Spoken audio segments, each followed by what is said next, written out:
சாய்ராம், அனைவருக்கும் காலை வணக்கம். இந்த நாள் உங்களுக்கு சிறப்பாக என் வாழ்த்துக்கள். கேள்வி பதில் புத்தகத்துல பாபா நமக்கு என்ன பதில் சொல்றாருன்ட்டு பார்க்கலாம்.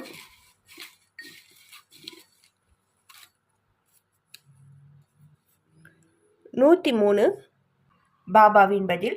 ஸ்ரீ சாய்பாபாவை நினையுங்கள், மூத்தவர்களின் சொல் கேட்டு செய்யுங்கள், சுற்றுலா போய் வர சந்தர்ப்பம் வரும், வெற்றி கிட்டும் அப்படின்ட்டு பாபா சொல்லியிருக்காரு. பாபா அவரை நினைக்க சொல்கிறாரு. எப்போதுமே நினச்சிக்கிட்டு இருங்க. சந்தோஷமான சூழ்நிலையோ இல்லை வருத்தமான நிலையோ எதுவாக இருந்தாலும் பாபாட்ட சொல்லுங்கள். அவர்கிட்ட மனம் விட்டு பேசுங்க. அது போதுமானது.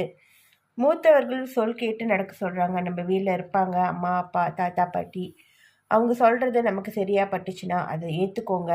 அதை விட்டுட்டு இவங்க என்ன சொல்கிறத நான் என்ன கேட்குறது அப்படின்ற எண்ணங்கள் வேண்டாம். சுற்றுலா போய் வர வாய்ப்பு இருக்குன்ட்டு பாபா சொல்லியிருக்காரு. ரொம்ப சந்தோஷமான விஷயம்.